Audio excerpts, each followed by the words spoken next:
దేవుడు మన పక్షమునుండగా మనకు విరోధి ఎవడు? చిన్న ప్రార్థన చేసుకుందాం. పరలోకమందున్న మా తండ్రి, మరికొన్ని సంగతులు మాకు అందించండి.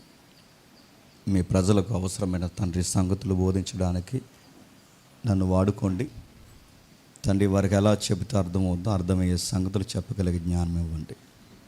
ఎవరునూ శ్రోతలుగా ఉండిపోక వినబడుతున్న సంగతులు తండ్రి సర్వోన్నతుని మాటలని గ్రహించి గౌరవించి తండ్రి కుటుంబాలుగా ఏ విధంగా సమాజంలో వ్యవహరించాలో నేర్పించండి తండ్రి. ఈ వర్తమానం ప్రత్యక్షంగా పరోక్షంగా ఎంతమంది అయితే తండ్రి వింటున్నారో వారందరి కుటుంబాలని మీ పరసంబంధమైన ఆశీర్వాదాలతో తండ్రి దీవిస్తారని కోరుతూ క్రీస్తునామని ప్రార్థన సమర్పిస్తున్నాం తండ్రి, ఆమేన్. ఇక ఆలస్యం చేయకుండా త్వరగా కొన్ని సంగతులు విందాం. ఎబ్రీలకు రాసిన పత్రిక, అపోస్తుడైన పౌలు ఎబ్రీ సంఘానికి రాసిన పత్రిక 11వ అధ్యాయం. అపోస్తుడైన పౌలు ఎబ్రీ సంఘానికి రాసిన పత్రిక 11వ అధ్యాయం. సుమారు 5, 6, 7 వచనాలు కలిపి ఉన్నాయి. చదవండి ఎవరైనా. విశ్వాసమును బట్టి ఆనోకు మరణము చూడకుండానట్లు కొనుపోబడెను. అతడు కొనుపోబడక మునుపు దేవుడికి ఇష్టుడై ఉండెనని దేవుడు అతన్ని కొనుపోయిన గనక అతడు కనబడలేదు. విశ్వాసము లేకుండా దేవునికి ఇష్టుడై ఉండుట అసాధ్యము. దేవుని యొద్దకు వచ్చేవాడు ఆయన ఉన్నాడనియు తన్ను ఎత్తుకువానికి ఫలము దయచేయువాడనియు నమ్మవలెను కదా. విశ్వాసమును బట్టి నోవహు అది వరకు చూడని సంగతులను గూర్చి దేవుని చేత హెచ్చరింపబడి భయభక్తులు గలవాడై తన ఇంటి వారి రక్షణ కొరకు ఒక ఓడను సిద్ధము చేసెను. అందువలన అతడు లోకము మీద నేరస్థాపన చేసి విశ్వాసమును బట్టి కలుగు నీతికి వారసుడాయను. ఆగుతాం. నా మాటలు అందరూ క్లియర్గా ఉన్నాయిగా. ఈరోజు ఒక ప్రత్యేకమైన దినం ఉంది. నిజానికి పూర్తిగా ఈ మదర్స్ డే కోసం చెప్దాం అనుకున్నాను, కానీ నాకు కుదరలేదు. అయినా కానీ ఆ యొక్క పదాలు ఈ మెసేజ్లో మనం ఆలోచిస్తూ ముందుకు వెళ్తాం. మదర్స్ డే క్యాలెండర్లో ఒక్కొక్క రోజుకి ఒక్కొక్క ప్రత్యేకత ఉంది. మదర్స్ డే ఉంది, ఫాదర్స్ డే ఉంది, లవర్స్ డే ఉంది, ఇంకా ఏ డేలు ఉన్నాయి చెప్పండి. చిల్డ్రన్స్ డే ఉంది, ఇంకా ఏదో డే ఉందిలేండి. రకరకాల డేస్ ఉన్నాయి. వీటన్నిటి గురించి చెప్పుకోవడం మనకి సంఘం దేవుడు మనకి ఏదికి ఇవ్వలేదు, కానీ తల్లులకు మాత్రం దేవుడు బైబిల్లో స్పేస్ ఇచ్చాడు. స్త్రీలకి ప్రత్యేకత ఉంది. వీళ్ళు పోషించే పాత్ర చాలా ఉన్నతమైనది. అలాంటి ఉన్నతమైన పాత్రలో కొన్ని కుటుంబాలు మనకు కనబడతాయి. కేవలం స్త్రీలను గూర్చే మాట్లాడుకోవడం వర్తమానం అనిపించుకోదు, కానీ ఈరోజు స్త్రీలు కాదు, స్త్రీలతో పాటు కలిపిన కుటుంబం మనకు కనబడుతుంది. అక్కడ కనబడుతుంది 11వ అధ్యాయం 7వ వచనంలో పాత నిబంధనలో రాయబడిన కొన్ని వ్యక్తుల కుటుంబాలు క్రొత్త నిబంధనలో ప్రత్యేకంగా రాయబడ్డాయి. పాత నిబంధన కుటుంబాలని క్రొత్త నిబంధనలు ఎందుకు ప్రత్యేకపరుస్తున్నాడు? పాత నిబంధన కుటుంబాల గురించి క్రొత్త నిబంధనలు ఎందుకు రాస్తున్నాడు అంటే వాళ్ళు ఎంత ప్రత్యేకమైన వ్యక్తులు కాకపోతే పరిశుద్ధాత్మ మళ్ళీ క్రొత్త నిబంధనలో రాయిస్తాడు. నా మాటలు అర్థమవుతున్నాయి లేదు. పాత నిబంధనలు ఉన్న కొన్ని కుటుంబాలని, కొన్ని ఫ్యామిలీస్ని న్యూ టెస్టిమెంట్లో కూడా మళ్ళీ ఆ రికార్డ్స్ తెర మీద తెస్తున్నాడంటే వాళ్ళ ప్రత్యేకమైన కుటుంబం. ఆ కుటుంబంలో స్త్రీలు కానీ, ఆ కుటుంబంలో పురుషులు కానీ, ఆ కుటుంబంలోని యవనస్తులు కానీ, ఆ కుటుంబంలో ఉన్న ప్రతి వ్యక్తులు ఒక ప్రత్యేకమైన జీవన శైలి కలిగిన వారు. పైగా ఎక్కడెక్కడో రాయలేదు. వీళ్ళ సందర్భాలు ఎక్కడ రాశాడంటే విశ్వాస వీరుల పట్టిక జాబితాలో ఈ పరిస్థితులు రాసుకొచ్చాడు. విశ్వాసుల వీరుల పట్టికలో ఈ పరిస్థితులు రాసుకొచ్చాడంటే చిన్న విషయాలు ఏం కాదు. వీని గురించి మనం చాలా కూలంకషంగా ఆలోచించవలసిన సందర్భాలు ఉన్నాయి. ఏమున్నాయి చూద్దాం ఒకసారి. 5వ వచనం మనం మళ్ళీ చూద్దాం. 7వ వచనం ఒకసారి చదవండి. విశ్వాసమును బట్టి నోవహు అదివరకు చూడని సంగతులను గూర్చి దేవుని చేత హెచ్చరింపబడి భయభక్తులు గలవాడే తన ఇంటి వారి రక్షణ కొరకు ఒక ఓడను సిద్ధము చేసింది. బాగా వినాలి. అంటే ఒక విచిత్రమైన సందర్భాన్ని తీసుకొస్తున్నాడు నోవహు కుటుంబాన్ని. మనకు ఎన్నోసార్లు తెలుసు నోవహు కుటుంబాన్ని గురించి. నోవహు కుటుంబానికి ఉన్న విశిష్టత ఏముంది? చాలా ఉంది. నోవహు కుటుంబానికి, ఆ కుటుంబానికి ఉన్న ప్రత్యేకత ఆ తరంలో ఏముంది? చాలా ప్రత్యేకత ఉంది. ఆ కుటుంబానికి ప్రత్యేకతే కాదు, ప్రత్యేకమైన పరిచర్య ఉంది. ప్రత్యేకమైన పరిచర్య కాదు, ఆ జనరేషన్లో ఎన్నో సవాళ్ళు, ఏ కుటుంబానికి లేని సవాళ్ళు ఆ కుటుంబానికి ఉన్నాయి. ఒకటి కాదు, రెండు కాదు. ఆ రోజుల్లో దేవుడు నోవహు కుటుంబాన్ని మూసేయడమే కాదు, బాగా వినాలి, తన చేత్తో నోవహు కుటుంబాన్ని మూసేయడమే కాదు, ఆ రోజుల్లో కాలాన్ని, ఆ రోజుల్లో పరిస్థితులను, కుటుంబాన్ని జలప్రలయంలో ముంచేసి మూసేశాడు. ఇలాంటి పరిస్థితుల మధ్య ఈ కుటుంబం ఏ పాత్ర పోషించిందంటే చాలా గంభీరమైన పాత్ర పోషించింది. అదేంటో మనకు అర్థం కావాలంటే ఒక్కసారి పూర్వకాలపు ఆ లేఖనాలని మనం టచ్ చేయాలి. మనకు సమయం ఎలా తక్కువ ఉంది కనుక నేను అవుట్లైన్స్ చెప్తాను, జాగ్రత్తగా వినండి. ఏం జరుగుతుందో ఆ రోజుల్లో ఒక్కసారి ఆదికాండం రండి. ఆదికాండము 6వ అధ్యాయం, అందరూ బైబిల్ చూడండి. ఆదికాండము 6వ అధ్యాయం బైబిల్ చూడండి, పక్కకు చూడదు. కళ్యాణ మండపానికి వచ్చినట్టు అటు ఇటు చూస్తున్నారు కొంతమంది. బైబిల్ మాత్రమే చూడండి. ఆదికాండము 6వ అధ్యాయం 8వ వచనం చూడండి. అయితే నోవహు యెహోవా దృష్టి యందు కృపనొందినవాడాయను. నోవహు వంశావళి ఇదే.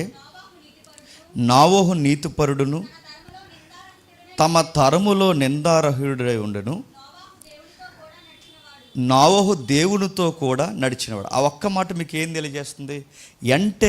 ఎంటైర్ కల్చర్ తెర మీదకి తీసుకొస్తుంది చూడండి. అంటే ఆ సమకాలీన సమాజం ఎలా ఉందో చూడండి.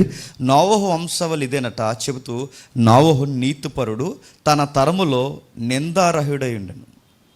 8వ వచనంలో ఆయన నిందారహితుడు మాత్రమే కాదు, 8వ వచనంలో నోవహు యెహోవా దృష్టికి కృప పొందాడట. నోవహు కుటుంబం లేదా నోవహు దేవుని కుటుంబం, దేవుని యొక్క కళ్ళ దృష్టికి లేదా కను దృష్టికి వీళ్ళంత మంచి కనబడుతుందంటే ఇంకా మిగిలిన వారు ఎవరు కనబడట్లేదంటే కనబడట్లేదు. ఏం జరుగుతుందా? ముందున్న అధ్యాయాలు మీరు చదవండి. ఏం జరుగుతుంది? ఒక పద్ధతి లేని వివాహాలు జరుగుతున్నాయి ఆ రోజుల్లో. అవిశ్వాసులు విశ్వాసులు కలిసి వివాహాలు చేసుకున్నారు. 6వ అధ్యాయంలో తెలుసుగా. దేవుని కుమారులు నరులు కుమార్తెలను చక్కని వారిని చూసి, అంటే దేవుని దృష్టికి అవి మంచి వివాహాలు కాదు. విశ్వాసినే పెళ్లి చేసుకోవాలి. గాడిదకే జంట కుదురుతుంది. గుర్రానికి గుర్రంతోనే తోడు కుదురుతుంది. వెలుగుకి చీకటికి సంబంధం ఉండదు. కానీ రివర్స్ జరుగుతుంది. ఏంటంటే దేవుని పిల్లలను చెప్పుకుంటున్న వారు లోక సంబంధమైన కయ్యేని సంతానంతో జతగట్టారట. ఈ వివాహాలు దేవుని దృష్టికి నచ్చలేదు. అక్కడితో ఆగిపోయారా? ఆ పై అధ్యాయాలకు వెళ్తే మనకు తెలుసు, ఓ గొప్పలు చెప్పుకున్నాడు వాడు కనబడతాడు మనకి. వాళ్ళ భార్యలు ఆదా శీల, పేర్లు బాగున్నాయని పెట్టుకోకండి, అలాదో టైపు. వాళ్ళతో గొప్పలు చెప్తున్నాడు. ఏమని గొప్పలు చెప్తున్నాడంటే, ఈరోజు నేను ఏం చేశాను తెలుసా? ఏం చేసావు అని అడిగితే వాళ్ళ భార్యకి లేదా వాళ్ళ భార్యకి చెప్తున్నాడు. ఏమని చెప్తున్నాడంటే, ఈరోజు ఒకడు నన్ను కొట్టాడు, నేను తిరిగి కొట్టేశాను అన్నాడు. ఒకడు నన్ను చంపాడు, మళ్ళీ నేను తిరిగి చంపేశాను. అంటే వాడు చేసిన తప్పుని ఎంత గొప్పగా చెప్పుకుంటున్నాడు చూడండి. నేరాలు గొప్పగా చెప్పుకుంటున్నారు, కొట్లాట్లు గొప్పగా చెప్పుకుంటున్నారు. ఇక మిగిలిన అధ్యాయం మీరు ముందుకెళ్ళి చూడండి. ఆ 4వ అధ్యాయంలో మత్తెక్కిపోయే సంగీతాలు పుట్టించారట. మత్తెక్కిపోయే సంగీతాలు పుట్టించారు. మైమరిసిపోయే బంధాలు ఏర్పరచుకున్నారు. ఒకరిని ఒకరు చంపుకునే పరిస్థితులు తెర మీదకి వచ్చింది. లగ్జరీ లైఫ్కి అలవాటు పడ్డారు. కొత్త సిటీస్ ఫామ్ చేశారట. అంటే ముందు అధ్యాయాలు జరుగుతున్న చరిత్ర నేను చెప్తున్నాను. పట్టణాలు కట్టి పట్టణాలకు పేర్లు పెడుతున్నారు. సంగీతాలు పుట్టించి ఆ సంగీతాల ముసుగులో ఎంజాయ్ చేస్తున్నారు. ఇంకా కొట్లాటలను కూడా గొప్పగా చెప్పుకుంటున్నారు. ఎంత వైలెన్స్ జరిగిస్తే అంత రాయల్టీ అన్న ఫీలింగ్లోకి ఆ రోజుల్లో వచ్చేసారు.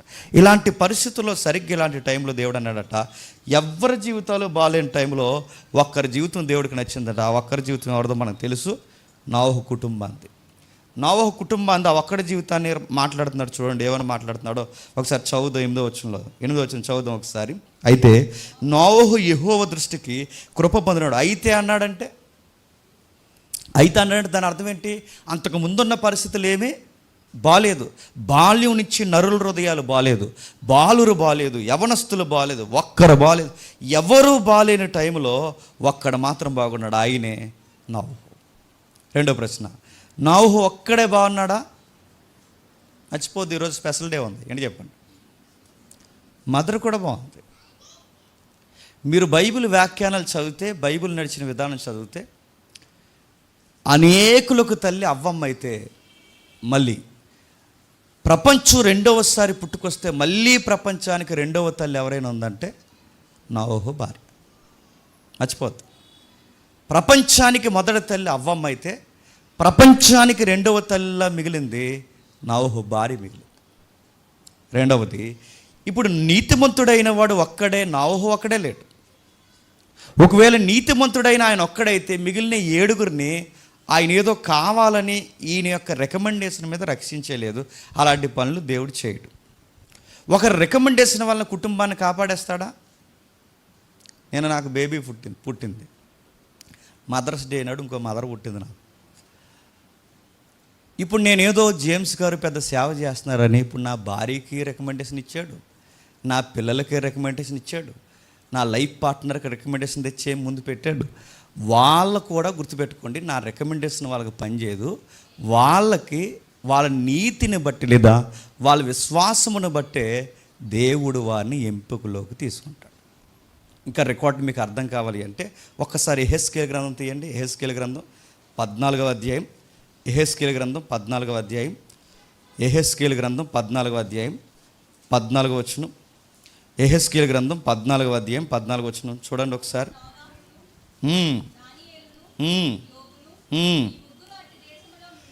ఇప్పుడు ఆ ముగ్గురు అట్టి దేశంలో ఉండినను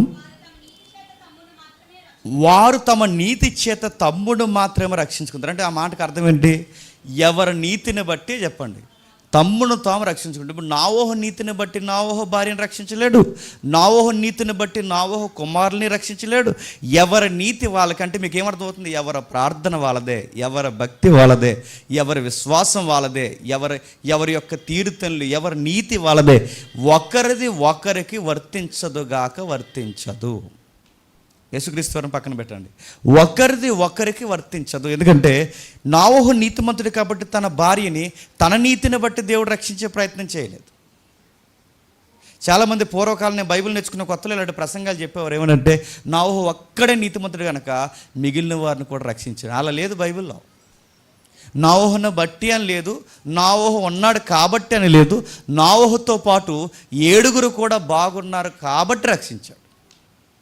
ఎప్పుడు గుర్తుపెట్టుకోండి, మన ఫ్యామిలీలో మనం బాగున్నంత మాత్రాన మన ఫ్యామిలీని అంతటిని దేవుడు దీవించాడు. అందులో ఒకరికే భక్తి ఉండొచ్చు, లేదా ఒకరికే బాగుండొచ్చు, లేదా ఒకరే దేవునికి దగ్గరగా ఉండొచ్చు. మరి మిగిలిన వాళ్ళ సంగతే? వీడిని బట్టి ఏదో ఒకటి చేద్దామని అనుకోడు. వాళ్ళ రక్షణ కూడా వాళ్ళకు సంబంధించింది. అందుకే మాట్లాడుతున్నాడు. నోవహు కుటుంబాన్ని జాగ్రత్తగా మనం అబ్జర్వ్ చేయగలిగితే నోవహు కుటుంబం చాలా చాలా దేవునికి దగ్గర అయిపోయిన కుటుంబం. చుట్టుపక్కల చుట్టాలు ఉన్నారు, చుట్టుపక్కల స్నేహితులు ఉన్నారు, చుట్టుపక్కల అనేక మంది మనుషులు ఉన్నారు.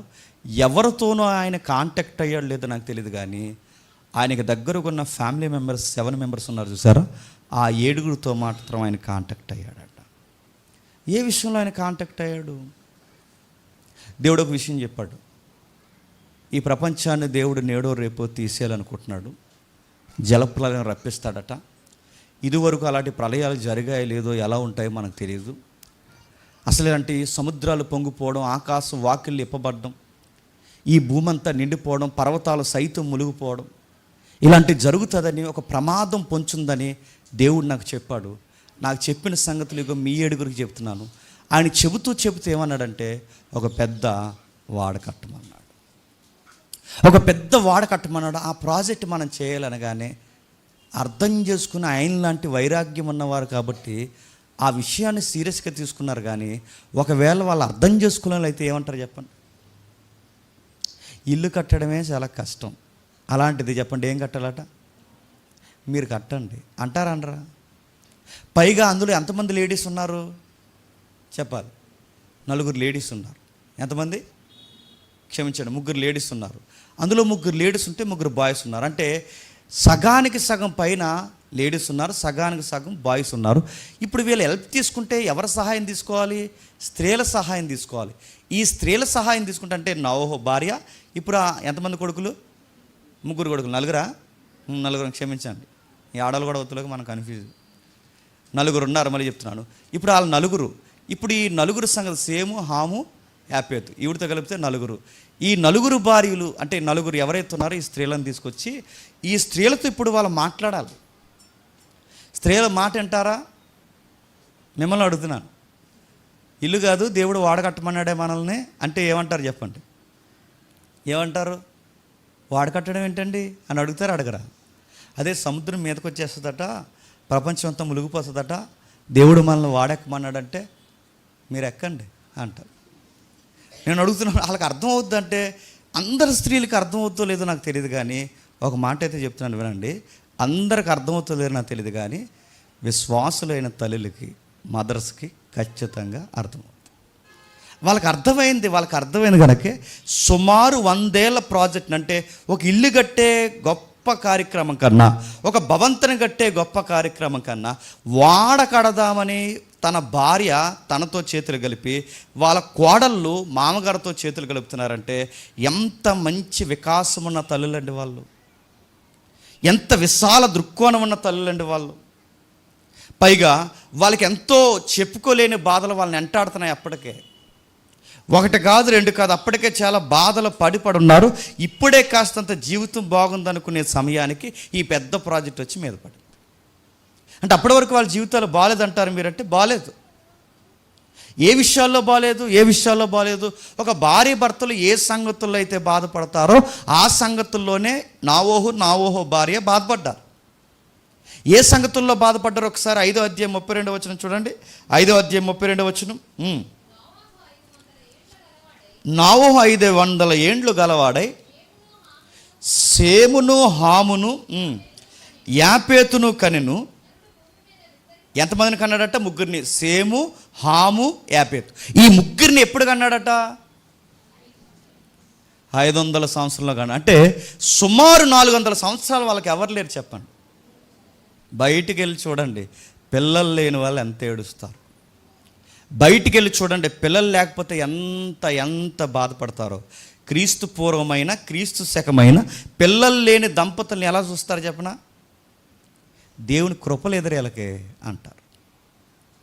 పిల్లలు లేని దంపతుల్ని బయట ఉన్నవారు ఎలా చూస్తారు చెప్పనా? అరే ఏం జీవితారులా, ఒంటరి జీవితాలు వీళ్ళవే అంటారు. బయట పిల్లలు లేని వారిని ఎలా చూస్తారు తెలుసా? అరే వీళ్ళకి కనీసం దేవుని యొక్క కృప కానీ, దయ కానీ, అసలు వీళ్ళకి భక్తి లేదురా, ఆ భక్తి లేదు కనుకే వీళ్ళకి దేవుడు బిడ్డల్ని ఇవ్వట్లేదురా అని చూస్తారు. క్రీస్తు పూర్వం ఇంకా ఎక్కువ పిల్లలు లేని తల్లిదండ్రుల్ని, గొడ్రాలని చాలా ఘోరంగా అవమానించేవారు. 1 సంవత్సరం కాదు, 2 సంవత్సరాలు కాదు, 4 సంవత్సరాలు కాదు. 4 సంవత్సరాలు పిల్లలు లేట్ అయితేనే అత్తింటి కుటుంబం, అమ్మింటి కుటుంబం ఎలా చూస్తారండి? పైనుంచి కిందకు చూస్తారు. ఏంటే అందరు పిల్లలు కట్టున్నారు, పిల్లలు కన్నావు గొడ్రాలుగా. పైపచ్చికి అత్తింటోళ్ళు ఏమంటారు చెప్పనా? ఒక కాయ లేదు, పువ్వు లేదు, అనవసరంగా నిన్ను చేసుకున్న దేన్నైనా చేస్తే మా కుటుంబానికి చెప్పండి. 2 పిల్లలైనా కదా నిన్ను చేసుకున్నాం ఏంటని ఎన్ని మాటలు అంటారు. టైం వచ్చినప్పుడల్లా అంటారు, ఎక్కడికైనా పోయినప్పుడల్లా అంటారు. ఆ రోజుల్లో ఇంకా ఎక్కువ. క్రీస్తు పూర్వం ఇలాంటి గొడవలు ఎక్కువ ఉన్నాయంటే మీరు చూడండి. అక్కడ ఆ అన్నకు ఆపోజిట్గా ఉంటుంది, ఆవిడ పేరు ఏం పేరు? పెనిన్న. వాళ్ళిద్దరు గొడవ వచ్చినప్పుడు ఇంక ఏ పాయింట్స్ లేవని ఆ పెనిన్న ఏ పాయింట్ తెర మీద తీసుకొచ్చింది చెప్పండి? నువ్వు గొడ్రాలువి అంతే. మీరు గమనించండి, ఆ రోజుల్లో పిల్లలు లేరన్న సంగతిని చాలా అవమానంగా చూస్తారు. ఈ రోజుల్లో కూడా పిల్లలు లేకపోతే అవమానంగానే చూస్తారు. విశాల దృక్కోణం లేదు ఆ రోజు ఈ రోజు కూడా. మీరు గమనించండి, నోవహు కుటుంబం 1 సంవత్సరం కాదు, 2 సంవత్సరాలు కాదు, 4 సంవత్సరాలు కాదు, ఏకంగా చెప్పండి 400 సంవత్సరాలు ఖచ్చితంగా వీళ్ళ పిల్లల కోసం బాధపడి ఉంటారో ఉండరు చెప్పండి? ఖచ్చితంగా బాధపడ్డారు. 400 సంవత్సరాలు వీళ్ళు దేవుని కోసం బాధపడ్డారు, మరో పక్కన పిల్లలు బాధపడ్డారు. ఇప్పుడు గమనించండి, పిల్లలు పుట్టాలంటే క్రీస్తు ఎక్కువ నమ్మకం ఏంటంటే దేవుడు ఇస్తేనే చెప్పండి పిల్లలు పుడతారు. దేవుడు అనుగ్రహం ఉంటేనే పిల్లలు పుడతారు. ఇప్పుడు దేవుడు అనుగ్రహం ఉంటేనే పిల్లలు పుడతారు అని నమ్మకం ఉన్నప్పుడు ఏ దేవుని అనుగ్రహం 400 సంవత్సరాలు లేదని లోకం కోడే కూస్తుందో ఇప్పుడు అదే దేవుడు వచ్చి ఏమంటున్నాడు చెప్పండి? మిమ్మల్ని ఎంపిక చేస్తున్నానని మాట్లాడుతున్నాడు. ఏ 400 సంవత్సరాలు అయితే వాళ్ళకి నిశ్శబ్దంగా అలా వదిలేస్తాడో, ఏ 400 సంవత్సరాలు అయితే వాళ్ళని చాలా అవమానాల్లో దేవుడు అలా వదిలేస్తాడో, ఆ 400 సంవత్సరాల తర్వాత వాళ్ళ దేవుడు ఒక ప్రాజెక్ట్ అప్పగిస్తున్నాడు వాళ్ళకి. మరో విచిత్రమైన మాట చెప్తాను వినండి. 400 సంవత్సరాలు ఏ దేవుడిని అయితే ఏం జరగకపోయినా నమ్మారో, 400 సంవత్సరాలు ఏ దేవుని కృప అయితే వాళ్ళు పొందుకోలేకపోయారో, ఏ 400 సంవత్సరాలు అయితే వాళ్ళకి సమాధానం లేకుండా ఏ దేవుని వలన దూరం పెరిగిందో, ఆ దేవుణ్ణి నమ్ముకుంటూ రోజు రోజుకి దగ్గర జరిగి ఎంత శ్రమ వచ్చినా, బాధ వచ్చినా, నష్టాలు జరిగిన ప్రభువా మాకు కలిసి వచ్చినా కలిసి రాకపోయినా నీకెప్పుడు మేము తల దించుతూనే చెప్పండి ఉంటాం. అది కపుల్స్ అంటే గుర్తుపెట్టుకో. పిల్లల్ని ఇస్తే ఒకలాగా, పిల్లల్ని ఇవ్వకపోతే ఒకలాగా, కలిసి వస్తే ఒకలాగా, కలిసి రాకపోతే ఒకలా, జరిగితే ఒకలాగా, జరగకపోతే ఒకలాగా కాదు. ఏమి జరిగినా నా ఫ్యామిలీ మాత్రం నిన్ను ఎప్పుడు వర్షిప్ చేస్తూనే ఉంటుంది మై లార్డ్ అని చెప్పాలి. నాకు ఏం జరిగినా జరగకపోయినా, నాకు అనుకున్నట్టు పరిస్థితులు జరిగినా జరగకపోయినా నిన్ను ఆరాధించడంలో ఎనిదిరిగి చూడనగాక చెప్పండి చూడండి. ఈ కమిట్మెంట్ నా ఊహకు ఉందట. అంతే. ఎప్పుడైతే ఇలాంటి కమిట్మెంట్ ఉన్నా 400 సంవత్సరాలు ఎదురు చూశాడు. ప్రత్యేకమైన వారికి ఎప్పుడు గుర్తుపెట్టుకోండి, ప్రత్యేకమైన వారికి ఒకవేళ లైవ్ చూస్తున్న వారు ఎవరైనా ఉంటే, పిల్లలు లేని వారు ఎవరైనా ఉంటే మీకోసం నేను చెప్తున్నాను, ప్రత్యేకమైన దంపతులకు ఎప్పుడు పిల్లలు ఒక అడుగు ఆలస్యం అవుతారు. మీరు టెన్షన్ అయిపోకండి, మీకు వజ్రాలు పుడతారు. మళ్ళీ చెప్తున్నాను, మీరేం టెన్షన్ అయిపోకండి. ప్రత్యేకం అవుతుందంటే మా అత్త ఎలాగంటుంది, మా అక్క ఎలాగంటుంది, మా అమ్మ ఎలాగంటుంది, మా ఎదురింటి ఆంటీ ఎలాగంటుంది, పొరుగింటి పొల్లయ్య ఎలాగన్నాడు, పక్కింటి పలానోడు ఎలాగన్నాడు, వదిలేయండి. ఎవడెన్నన్నా వదిలేయండి. మీరు వెయిట్ చేయండి. ఎదురు చూడలో గొప్పతనం ఉంటుంది. ఒక మాట అయితే చెప్పండి, వన్ డే దేవుడు నాకు ఏదో గొప్ప కార్యము చేయబోతున్నాడు. ప్రస్తుతానికి ఈ పరిస్థితులు నాకు అర్థం కావట్లేదు, వాటికి ఎలా ఆన్సర్ చేయాలో కూడా నాకు తెలియదు, వీటిని ఎలా ఫేస్ చేయాలో కూడా నాకు అర్థం కాదు. కానీ వన్ డే నేను ఖచ్చితంగా అన్నిటికీ సమాధానం చెప్పగలిగే స్థితిగతుల్లోకి దేవుడు నన్ను పెడతాడని మీ నోటంట విశ్వాసపు మాటలు రావాలి. ఈ లోపల మీరు కంగారు అయిపోయి అక్కడికి వెళ్ళకపోయా అన్నారంట. ఎక్కడికి అన్నారు? అదే అక్కడికి వెళ్ళండి, రాయి మీద రాయి ఎడితే పుడతారన్నారంట అన్నారు.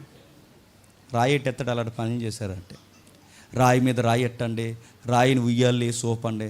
నేను అడుగుతున్నాను, పిల్లలు పుట్టాలి, ఎలా పుట్టాలన్నది మన చేతిలో ఉన్నది. గుర్తుపెట్టుకోండి, పిల్లలు ఎవరు ఎలా పుట్టాలన్నది ఎవరు నిర్ణయిస్తారు చెప్పండి? అది గుర్తుపెట్టుకోండి. అంతేగాని రాయి మీద రాయి పెట్టాలి, రాయిని ఉయ్యాలి లోపాలంటే నిన్ను ఊపేస్తాడు 4 భుజాల మీద ఎట్టి. గుర్తుపెట్టుకో, ఆడ పిచ్చి పనులు చేయకండి. అందుకే నోవాహు ఎదురు చూశాడు. ఎప్పుడైనా వాళ్ళ ప్రేయర్ రిక్వెస్ట్ ఇలా జరిగిందని బైబిల్ రికార్డ్స్లో లేవండి. దేవా ఇంకెప్పుడు ఇస్తా ప్రభువా పిల్లల్ని, 400 years అయిపోతుంది, ఇంక ఇవ్వా మాకు పిల్లల్ని. ఎప్పుడన్నా అలాంటి ప్రేయర్స్ వాళ్ళు చేసినట్టు మనకు కనబడుతుందా? ఇస్తాడు.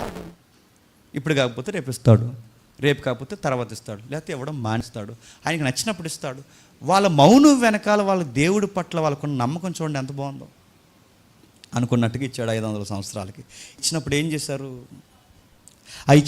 చేశారంటే ఆ 500 సంవత్సరాల తర్వాత ఆ కొడుకులకి ఎవరైతే ఉన్నారో ఆ కొడుకులు దేవుని నిర్మాణంలో క్రియాశీలకంగా పనిచేశాడు. అరే వెళ్ళరండ్రా అన్నాడంట. వాళ్ళ డాడీ చెప్తున్నాడు, అరే పెద్దోడా, అరే చిన్నోడా, అరే ఇంకా చివరోడా ఇలా రారా అన్నాడు. ఏం డాడీ అని అడిగారు. ఏమీ లేదు, దేవుడు మనకి ఒక పెద్ద ప్రాజెక్ట్ ఇచ్చాడురా. ఆ ప్రాజెక్ట్ ఏం కాదు, ఇల్లు కట్టే ప్రాజెక్ట్ కాదు, ప్యాలెస్లు కట్టే ప్రాజెక్ట్ కాదు, ఇవన్నా త్వరగా కట్టేస్తాం, కానీ 100 సంవత్సరాలు కట్టే ఒక ప్రాజెక్ట్ ఇచ్చాడు. ఆ 100 సంవత్సరాలు కట్టే ప్రాజెక్ట్ ఏంటంటే ఒక వాడ కట్టాలి. అప్పటికే కొత్తగా పెళ్ళయింది ఎవరికి? వాళ్ళకి కొత్తగా పెళ్ళైన వాళ్ళు వైరాగ్యం ఎలా ఉంటుందండి? అదిలా ఉంటుందిలేండి. బ్రేక్లో అడగండి చెప్తాను. ఎలా ఉంటుంది? బీచ్లకు పోతారు, పార్కులకు పోతారు, రకరకాలు పోతారు, ఎన్నో విషయాలు ఉంటాయి. వాళ్ళకి ఆ టైంలో ఎంజాయ్మెంట్ ఎక్కువ ఉంటుంది, వాళ్ళకి దేవుని వైరాగ్యం తక్కువ ఉంటుంది. అలాంటి టైంలో మీరు చూడండి, అలాంటి టైంలో దేవుడు ప్రాజెక్ట్ని సీరియస్గా తీసుకుంటున్నారంటే ఈ అబ్బాయిలు. వాళ్ళ నాన్నగారు చెప్తున్నారు ఏమనంటే, మనం వాడ కట్టాలంటే, అలాగే డాడీ దేవుని పని కన్నా సౌందర్యం మనకి ఇంకేముంది చెప్పండి? దేవుని పని కన్నా సౌందర్యం ఏముంది? ఆ పిల్లలు ఆ టైం లైన్లో వాళ్ళు ఇస్తున్నప్పుడు చూడండి, తండ్రి యొక్క మాటను జవదాటకుండా ఈ తండ్రి చెప్తున్న మాట ఈ తండ్రి అంటే కాదు, ఈ తండ్రికి చెప్పండి ఆ తండ్రి కూడా చెప్పాడని ఎంత నమ్మకాన్ని వాళ్ళు సలుపుతున్నారు చూడండి. వాళ్ళ నాన్నగారి మాటని భుజాల మీద వేసుకున్నారట, నాన్న బాధ్యతను తెర మీద తెచ్చారట. మరొక విషయం ఏంటి చెప్పిన, అసలు నెక్స్ట్ జనరేషన్ ఫామ్ అయితే ఆ జనరేషన్ ఫామ్ అయ్యే ప్రాజెక్ట్ ఎవరి చేతి ఉంటుందో తెలుసా? మీ ముగ్గురి చేతుల్లోనే ఉంటుందిరా. ప్రపంచమంతా అంతమైపోద్ది. మళ్ళా కొత్త తరం రావాలి అంటే ఆ తరానికి నాంది పలికే నాయకులు ఎవరో తెలుసా? సేము నువ్వే, హాము నువ్వే, ఎపెతు నువ్వే. మీ ముగ్గురే నెక్స్ట్ తరానికి నాయకులు కాబోతున్నారు. ఇది దేవుడు చెబుతున్నాడంటే దేవుడు చెబుతున్నాడు. ఆ దేవుడు చెప్పింది బలంగా నమ్ముతున్నారంటే బలంగా నమ్ముతున్నారు. మరి మాట గమనించండి, కొత్తగా పెళ్ళి అయిందో లేకపోతే లాంగ్ టైం అయిందో మొత్తం మీద ఏదైతేనో పిల్లలు పుట్టే వరకు కొత్తే. ఆ పిల్లలు పుట్టే వరకు వాళ్ళకి ముచ్చటే. ఆ పిల్లలు పుట్టే వరకు ఆ దంపతులకి ఎప్పుడు ఆ ప్రేమానురాగాలు వైరాగ్యం ఉంటూనే ఉంటుంది. మీరు గమనించండి, వీళ్ళిద్దరికి ఎవరైతే ఉన్నారో ఈ దంపతులు 3 జంటలు ఉన్నాయిగా, ఈ 3 జంటలు సేము హాము యాపెతు ఎదుగుతున్నారో ఈ 3 జంటలకి వీళ్ళకి పిల్లలు పుట్టలేదంట. ఎందుకు పిల్లలు పుట్టలేదంటే వీళ్ళకి పెద్ద ప్రాజెక్ట్ ఉంది. ఈ పిల్లలు పుట్టే ప్రాజెక్ట్ బాగా ఉండండి. ఇప్పుడు ఈ ప్రాజెక్టులో ఈ పిల్లలు పుడితే ఇప్పుడు ఏమవుతుంది చెప్పండి? కార్యక్రమం డిస్టర్బెన్స్ అవుతుంది. అందుకే ఇప్పుడు వీళ్ళ మీద కేంద్రీకం కాకుండా దేవుడు తీసుకున్న నిర్ణయం, జలప్రలయం వచ్చి పోయే వరకు, అంటే కొన్ని వందల సంవత్సరాలు మీరు గమనించండి, జలప్రలయం వచ్చి పోయే వరకు ఎవరికి బిడ్డలు చెప్తారు? సేమ్ హాము బిడ్డలకు పుట్టలేదు. ఇప్పుడు చెప్పండి, ఇంట్లో అత్తయ్య గారు ఉన్నారుగా, మర్చిపోద్దు ఈరోజు మదర్స్ డే అని. ఇంట్లో అత్తయ్య గారు ఉన్నారు, అత్తయ్య గారి పేరేంటి చెప్పండి? ఉండదు, అంత సీరియస్గా చూడకండి, పేరే ఉండదు. నోవహు భార్య అంతే. ఆ నోవహు భార్య ఏమని చెప్పుంటుంది? పిల్లలు లేరని బాధపడకండి అమ్మా, పిల్లలు లేరని ఇబ్బంది పడకండి. మీ అత్తయ్యనైనా నాకు ఎన్ని సంవత్సరాలు లేరో తెలుసా? చెప్పండి. 400 సంవత్సరాలు పిల్లలు లేరు. ఎన్ని సంవత్సరాలు? 400 సంవత్సరాలు. మనం అనుకుంటాం పిల్లలు లేని తల్లి గొడ్రాలు ఎక్కువ కాలం బతికింది ఎవరంటే శారమ్మ అనుకుంటాం. శారమ్మ ఉన్నది 90 సంవత్సరాలే. బాగా వినండి, ఆ 90కి ఇంకొక 3 90లు కలిపితే చెప్పండి, ఆ రౌండ్ ఫేర్లు చేస్తే 400 సంవత్సరాలు ఎవరికి పిల్లలు లేరు. శారమ్మ కానీ పెద్దరికాడు ఎవరికి చెప్పండి? నోవహు భార్య. ఇది ఖచ్చితంగా ఈ ధైర్యం ఎవరికి చెప్పుంటుంది చెప్పండి? ఖచ్చితంగా కోడలకు చెప్పింది. ఏమని చెప్పుంటుంది? అమ్మ బాధపడకండి, దేవుడు అనుకున్న సమయానికి ఖచ్చితంగా పిల్లల్ని ఇస్తాడు, అప్పటి వరకు వెయిట్ చేయండి. నేను 400 సంవత్సరాలు ఎదురు చూశాను, మీరు కూడా ఎదురు చూడండి. దేవుడు తగిన సమయం అందు మనకి పిల్లలను అనుగ్రహిస్తాడు. ఖచ్చితంగా దేవుడు పిల్లలను అనుగ్రహిస్తాడు. ఆయన పిల్లలను అనుగ్రహించడమే కాదు, మన ద్వారా గొప్ప కార్యాలు దేవుడు చేయబోతున్నాడు. ఇప్పుడు చెప్పండి, ఆ కుటుంబంలో నోవహు ఒక్కడే కాదు నీతిమంతుడు. చెప్పండి, నోవహు భార్య నీతిమంతురాలు. చెప్పండి, నోవహు కొడుకులు నీతిమంతులు. చెప్పండి, నోవహు కోడళ్ళ నీతిమంతులు. అంటే అది నీతిమంతుల కుటుంబం, అంటే అది నీతిమంతుల కుటుంబం. అందుకే పేతురు గారు ఈ కుటుంబాన్ని డిక్లేర్ చేసి ఒక సర్టిఫికెట్ ఇచ్చాడు. ఏమని ఇచ్చాడు? ఒకసారి మొదటి పేతురు పత్రిక చూడండి. మొదటి పేతురు పత్రిక 3వ అధ్యాయం. మొదటి పేతురు పత్రిక 3వ అధ్యాయం. మొదటి పేతురు పత్రిక 3వ అధ్యాయం. మొదటి పేతురు పత్రిక 3వ అధ్యాయం 20వ వచనం. మొదటి పేతురు పత్రిక 3వ అధ్యాయం 20వ వచనం. దేవుని దీర్ఘశాంతము ఇంకా కనిపెట్టుచున్నప్పుడు పూర్వము నోవహు దినములలో ఓడ సిద్ధపరచుచుండగా అవిధేయులైన వారి యొద్దకు, అనగా చెరలో ఉన్న ఆత్మల యొద్దకు ఆయన ఆత్మరూపిగానే వెళ్ళి వారికి ప్రకటించను. ఆ వాడలో కొందరు, అనగా 8 మంది నీటి ద్వారా చెప్పండి రక్షణ తీసుకున్నారు. మన కుటుంబాలు తెర మీదకి తండి. 8 మంది నీటి ద్వారా రక్షణ పొందు. అంటే ఈ ఫ్యామిలీలో ఇంకా కొంతమంది బాప్టిజం తీసుకోలేదని అనడానికి లేదు. పెద్దావిడ తీసుకుందట, పెద్ద ఆయన తీసుకున్నాడట, చిన్నోళ్ళు తీసుకున్నారట, కోడలు తీసుకున్నారట, అందరూ బాప్టిజం తీసుకున్నారట. వాళ్ళ బాప్టిజాలు తీసుకుని చర్చిలకు కూడా తిరగరట. వాళ్ళ బాప్టిజాలు తీసుకుని ఏం చేస్తారట? దేవుని పనిని శ్రద్ధ కలిగి యూనిటీగా కుటుంబం పనిచేయడం స్టార్ట్ చేస్తుంది. ఆ కుటుంబంలో ఎవరెవరు క్రియాశీలకంగా పనిచేస్తారంటే ఒక పెద్ద తలకాయ ఉంది నోవహు. ఆ 2వ తలకాయ ఎవరంటే నోవహు భార్య. ఈ 2 తలకాయలు కలిసి ఎవరిని గైడ్ చేస్తున్నారు చెప్పండి? పిల్లల్ని గైడ్ చేస్తున్నారు. చూడండి, పెద్దలు ఎప్పుడు అలానే వ్యవహరించాలి. ఒకరు బాగుండి ఒకరు బాగోకపోతే, ఒకరు నిలబడి ఒకరు నిలబడకపోతే, ఒకరు భక్తి గుండి మరొకరు భక్తిగా లేకపోతే పిల్లలు గాలిద వల్ల తయారవుతారు. మళ్ళీ చెప్తున్నా, తల్లి వస్తేనేమో తండ్రి రాదు, తండ్రి వస్తేనేమో తల్లి రాదు, పిల్లలు వస్తేనేమో తల్లిదండ్రులు రారు. నడు అవేం కుటుంబాలండి? కుటుంబాలు అడుగుతున్నా, అవేం కుటుంబాలు అంటే భక్తి అందరికి ఉండదా? ఒకరికి ఉంటే ఒకరికి ఉండదా? అవేం ఫ్యామిలీస్ అంటే ఈరోజు అలాంటి ఫ్యామిలీస్ ఎక్కువైపోయి కుటుంబంలో చూడండి, పిల్లలు వస్తారు తల్లిదండ్రులు కనబడరు, తల్లిదండ్రులు వస్తారు పిల్లలు కనబడరు, కానీ కుటుంబం చూడండి ఆ 8 మంది కలిసి కూడా కుటుంబం బాప్టిజం తీసుకున్నారు. కొన్ని పదాలు ఉన్నాయి అక్కడ, 8 మందికి ఆత్మ అనుభవం ఉందంట. మరో పదాలు ఉన్నాయి అక్క, 8 మందికి ఆత్మానుభవం ఉండడమే కాదు, 8 మందికి బాప్టిజం అనుభవం ఉందట, 8 మందికి నీతి అనే సర్టిఫికెట్ ఉందట, 8 మందికి కూడా సాక్ష్యం ఉందట, 8 మంది కూడా దేవుని కనుదృష్టిలో పడినోళ్ళట, 8 మంది కూడా ప్రపంచానికి నేరస్థాపన చేయడానికి నిలబడ్డారు. ఎలా నేరస్థాపన చేస్తారంటే, నోహు ఆ తరంలో ఉన్న పురుషులందరి మీద నేరస్థాపన చేస్తారు. నోహు భార్య ఆ తరంలో ఉన్న స్త్రీలందరి మీద నేరస్థాపన చేస్తారు. నోహు కొడుకులు ఆ తరం ఉన్న యవనస్తులందరి మీద నేరస్థాపన చేస్తారు. నోహు కోడళ్ళు ఆ తరం కోడలందరి సంగతి చూస్తారు. గుర్తుపెట్టుకోండి. మీకు ఏమర్థం? ఒక్క ఫ్యామిలీ ప్రపంచానికి జడ్జిమెంట్కి వ్యతిరేకంగా నిలబడుతుంది. చూడండి, దేవా వీళ్ళు ఏ విషయంలో వీళ్ళని జడ్జి చేస్తావు? నోహు అంటట, మాలాంటి వైరాగ్యం వీళ్ళకుందా? ఈ పురుషులందరి మీద నేరస్థాపన చేయడానికి ఆ రోజు నోహు నిలబడతాడట. ఆ రోజు నోహు భార్య నిలబడుతుంది. ఈ స్త్రీల వీళ్ళకి ఎంతసేపు సంసారం సంపాదన దాపరికాలు వీళ్ళ లక్ష్యాలు ఇవే తప్ప ఎప్పుడైనా నీ సువార్త భారం వీళ్ళకుందా? సంసారం చేసిన ప్రతి తల్లిని ఆ రోజు నోహు భార్య నిలదీసి కడిగిపడేస్తుందట. ఏం వైరాగ్యం ఉంది చెప్పండి? వస్తారు చర్చిలో, ఏమైనా ఉంటారా తినంగా, ఏమైనా వింటారా తినంగా, ఏమైనా నేర్చుకుంటారు ప్రభువుల్లో? ఇప్పుడు నేర్చుకున్నారు, ఏదో వినబడుతుంది, వినబడిన వాళ్ళు ఏదైనా ఒక బాధ్యతగా వ్యవహరిస్తారా? అటు కుటుంబానికి తినంగా ఉండరు, ఇటు సంఘానికి తినంగా ఉండరు. వీళ్ళు ఏం వ్యవహరిస్తున్నారు ప్రభు అని ఆ రోజు కమాండ్ చేసి జడ్జిమెంట్ మనకు వ్యతిరేకంగా ఇమ్మని నోహు భార్య అడగదనుకుంటున్నారా? మేము స్త్రీలము ప్రతి దిక్కున మమ్మల్ని గౌరవిస్తారు అనుకోకండి, గుర్తుపెట్టుకోండి. బస్సులో గౌరవిస్తారేమో, మేము స్త్రీలు మాకు ప్రతి దిక్కున పెద్దపేట వేస్తారనుకోండి. ఒకవేళ ప్రతి దిక్కున పెద్దపేట వేయొచ్చేమో, కానీ జడ్జిమెంట్లో స్త్రీలని పురుషులను కూడా దేవుడు ఒకలాగే చెప్పండి చూస్తా.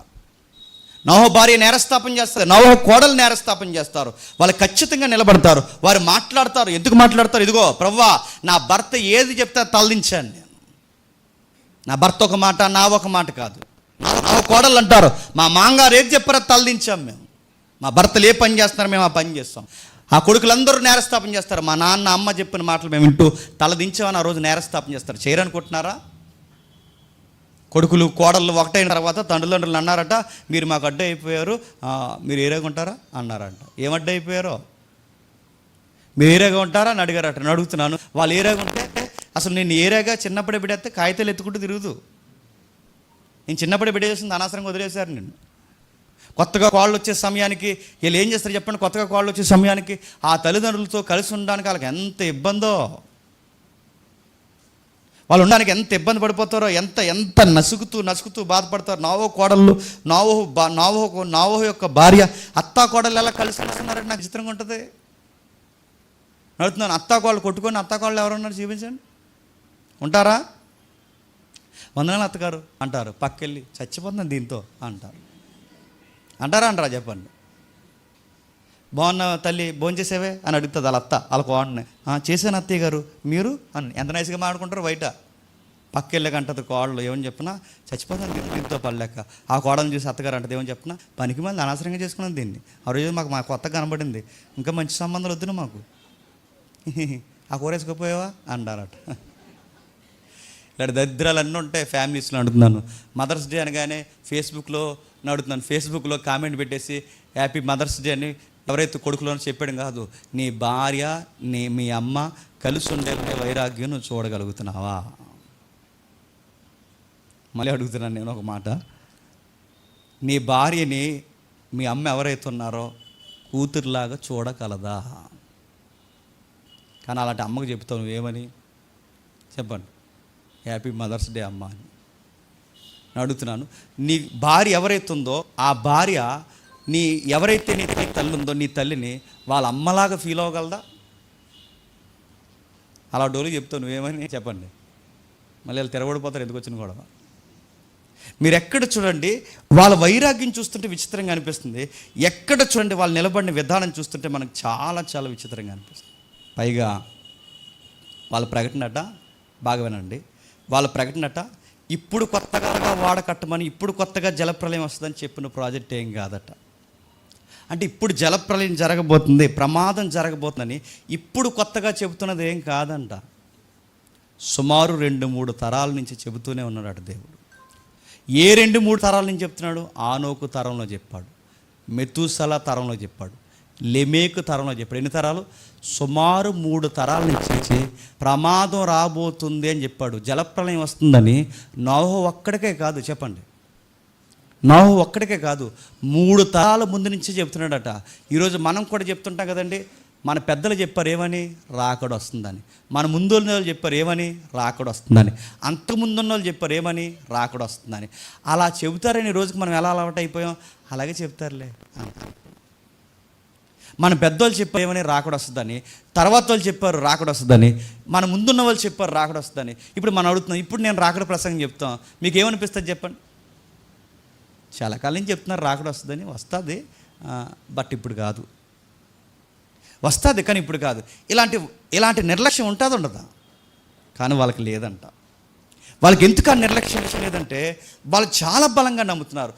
హానోకు కాలంలో చెప్పాడు జలప్రలయం వస్తుందని, మెతూసల కాలంలో కొనసాగించాడు జలప్రలయం వస్తుందని, మెతూసల దగ్గర నుంచి కొనసాగించాడు లెమేకు వరకు జలప్రలయం వస్తుందని. ఇది వస్తుందని వాళ్ళ పితరుల కాలం నేను తెలుసట. వాళ్ళకి తెలుసన్న సంగతి మనకెలా తెలుసు అంటే, ఆ యోధ చెప్తాడుగా, 7వ వాడైన ఆనోకు మొదలుకొని ఈ ప్రమాదాన్ని గురించి ఆ ఆనోకు అందరికన్నా ముందుగా ప్రవచనం చెప్పాడట.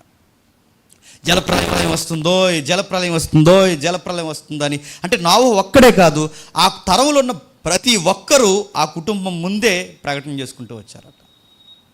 జలప్రలయం వస్తుంది, జలప్రలయం వస్తుంది, జలప్రలయం వస్తుందని చెప్పుకుంటూ జలప్రలయం వస్తుందని అలా చెప్పుకుంటూ ఆనోకు చచ్చిపోయాడు. అదే ఎత్తివేయబడ్డాడు. జలప్రలయం వస్తుంది, జలప్రలయం వస్తుందని జలప్రలయం కొంచెం దినాల ముందు మెతూసెల వెళ్ళిపోయాడు. జలప్రలయం వస్తుందని చెబుతూ లెమేకు వెళ్ళిపోయాడు. జలప్రలయం వస్తుందని వీళ్ళందరూ చెప్పుకుంటూ వెళ్ళిపోయారు. ఇప్పుడు అదే సువార్త మళ్ళీ ఇప్పుడు ఎవరు చెప్తున్నారు చెప్పండి? నోహు కుటుంబం చెప్పాలి. ఇప్పుడు నమ్మడానికి వాళ్ళకి ఆధారం ఏముంది? ఆ రోజుల్లో వాళ్ళు నమ్మడానికి వాళ్ళకి ఆధారాలు ఏమున్నాయి? వాళ్ళ కళ్ళ ముందు కొన్ని ఆధారాలు ఉన్నాయి. ఏం ఆధారాలు ఉన్నాయంటే, అప్పటికి ఏదైనా తోట ఇంకా ఉందా లేదా? వాళ్ళ కళ్ళ ముందు అప్పటికి ఏదైనా తోట ఉంది. జలప్రలయం వచ్చి వెళ్ళిపోయే వరకు ఏదైనా తోట పోద్దా? ఏదైనా తోట ఇంకా ఉంది. వాళ్ళ కళ్ళ ముందు ఏదైనా తోటే కాదు, వాళ్ళ కళ్ళ ముందు గొప్ప సాక్ష్యం ఉంది. సాక్ష్యం ఏంటి చెప్పినా, వాళ్ళ పితరుడు ఏ వార్త, ఇప్పుడు మేము ఏ సువార్త అయితే చెప్తున్నామో ఈ సువార్త చెబుతుండగానే ఒక రికార్డు ఉంది వాళ్ళ కళ్ళ ముందు. ఇదే సువార్త చెబుతుండగా మా పితరుడైన ఆనోకు, చెప్పండి, చూస్తుండగా ఎత్తివేయబడ్డాడు, కొనుపోబడ్డాడు. అంటే కళ్ళ ముందు అద్భుతం ఉంది, కళ్ళ ముందు ఏదైనా తోట ఉంది, ఇంకా కళ్ళ ముందు వాళ్ళకి ఏముందంటే వాళ్ళ చేతులతో చేసుకుంటున్నా, చెప్పండి, వాడుంది. ఎన్ని ఆధారాలు ఉంటే ఆ సమాజం అందట, బాగా వినండి, ఇన్ని ఆధారాలు ఉంటే ఆ సమాజం అందంట, మీరు చెబుతున్నది ఎందుకు నమ్మాలనిపించట్లేరా అన్నారంట. ఊరు ఆనోకు ఎత్తుకోబడ్డాడు రా, ఆనోకు ఎత్తివేయబడ్డాడంటే అదేలే, అయినా నమ్మాలనిపించట్లేదురా. ఏదైనా తోట ఉందరా, దేవుడి నాటిన తోట, ఇంకా ఆ తోటను తీసేయలేదు, అదేలే తోట ఉందిలే, కానీ ఇంకా ఏదో, చెప్పండి, నమ్మలేకపోతున్నాం. ఈరోజు కూడా మనం రాకడ కోసం చెప్తుంటే, ఇన్ని రాకడ సందర్భాలు చెప్తుంటే ఎన్ని ఆధారాలు లేవండి? యేసుప్రభు ఖాళీ సమాధి లేదా? అపోస్తుల సమాధులు లేవా? యెరూషలేం పట్టణం లేదా? బైబుల్ లేదా? భక్తుల సమాధులు లేవా? భక్తుల హతసాక్ష్యాలు లేవా? చరిత్ర లేదా? యేసుప్రభు వచ్చి వెళ్ళిపోయాడన్న దాఖలాలు లేవా? ఇన్ని ఉన్నా కానీ, ఎంత వినిపించినా కానీ ఏమనిపిస్తారో తెలుసా? అది ఇవన్నీ నిజాలే కానీ ఎందుకు ఇంక రాకడా, చెప్పండి, జరగదనిపిస్తుంది. కళ్ళ ముందు ఇన్ని సాక్ష్యాలు ఉన్నా రాకడ జరగట్లేదు, రాకడ ఇంకా జరగదని మనం ఎలాగైతే నిర్లక్ష్యంగా ఉన్నామో ఆ తరం కూడా అలాగే నిర్లక్ష్యంగా ఉండి ఓకే కానీ ఎందుకో మాకు ఇంకా, చెప్పండి, జరుగుతుందని నమ్మకం లేదు. ఈరోజు కూడా మీరు చూడండి, మనం ఎలాగైతే చెప్తున్నాం, ముందు తరం వాళ్ళు ఇదే చెప్పారు వెళ్ళిపోయారు, తర్వాత తరం వాళ్ళు కూడా ఇదే చెప్పారు వెళ్ళిపోయారు, అంతకుముందు తరం ఉన్న వాళ్ళు కూడా ఇలా చెప్పారు వెళ్ళిపోయారు. ఇప్పుడు మీరు కూడా అదే చెప్తున్నారు, యేసుప్రభు 2వ రాకడలో వచ్చేస్తారని. ఏమో ఆయన వస్తాడు లేదో తెలియదు కానీ ఇంకా లైఫ్ ఉంది, ఏదో జరిగిపోద్దని ఇప్పుడే జీవితాన్ని పాడు చేసుకోవడం అవసరమా అనే డైలాగులు లేవు సమాజంలో, చెప్పండి. అందుకే సామెతలు చెప్తున్నా, కాస్త వెలుగుండగానే, చెప్పండి, ఏదో చక్కబెట్టేస్తారు డేటో మరి. కాస్త ఓపుకుండగానే చెప్పండి వెనకాల వేసేస్తారట. వేసి అని అడుగుతాను, రాళ్ళు వేసుకోండి, వెలిగెట్టేసుకోండి, దీపాలు పెట్టేసుకోండి, ఎన్ని పెట్టేసుకుంటారు పెట్టేసుకోండి, కానీ ఒకటి మాత్రం గుర్తుపెట్టుకోండి, ఒక్కరోజు ఖచ్చితంగా రాకడ జరుగుద్ది. అంత బలంగా నమ్మాలంటే నోవహు కుటుంబం అంత బలంగా నమ్మింది. వాళ్ళ ముందున్న 3 తరాల్లో వాళ్ళు చెప్పింది జరగకపోయినా ఇప్పుడు వీళ్ళ తరం వచ్చేసరికి మేము చెప్పింది జరుగుద్దనడానికి తోట ఆధారం కాదు, మిగిలిన ఆధారం కాదు, దేవుడు ఉన్నాడనడానికి ఆధారం, ఆయన కార్యాలు జరుగుతాయనడానికి ఆధారం అవ్వచ్చేమో కానీ ఆ చెబుతున్నది ఈ తరంలోనే జరిగిపోద్దనడానికి ఆధారం ఏంటంటే ఒకటి ఆధారం, విశ్వాసమే ఆధారం. వాళ్ళు నమ్ముతున్న విశ్వాసమే ఆధారం. ఆ విశ్వాసాన్ని బట్టి చెబుతున్నారు. వాళ్ళు ఎన్నో మాట్లాడుకుని ఇలా అన్నారు. ఎన్ని విషయాలు, అమ్మా ఒక విషయం చెప్పాలమ్మా, మనం మామితో కలిసి జీవించాలి. మామయ్య గారు ఎవరున్నారు, కోడలు చెప్తుంది, ఈవిడేమో కోడల్ని మోటివేట్ చేస్తుంది, ఆయనేమో కొడుకుల్ని మోటివేట్ చేస్తారు, లేదా ఈ పెద్దలు ఇరువురు కలిసి ఆ పిల్లల్ని మోటివేట్ చేస్తారు. మోటివేట్ చేసి ఏం చేస్తారంటే వాళ్ళందరూ కలిసి ఒక ఐక్యతతో ఒక పెద్ద వాడను కట్టారు. కుటుంబంలో ఐక్యత లేకపోతే ఏమవుతుంది చెప్పండి? వాడ కాదు కదా చెప్పండి, సీపురు పుల్ల కూడా కదులుతుందా? కుటుంబంలో ఐక్యత లేకపోతే ఏమవుద్ది? అమ్మదో ఒక మాట, కొడుకుదో ఒక మాట, కూతురుతో ఒక మాట, తండ్రితో ఒక మాట, కొడుకుతో ఒక మాట. వాళ్ళు అలాగంటే వీళ్ళు ఎలాగంటే అలాగని ఎవరికి వాళ్ళే మాట పసుకోకపోతే జరిగే పనులు జరుగుతాయా? యూనిటీ లేకుండా వీళ్ళు వాడ కట్టగలరా?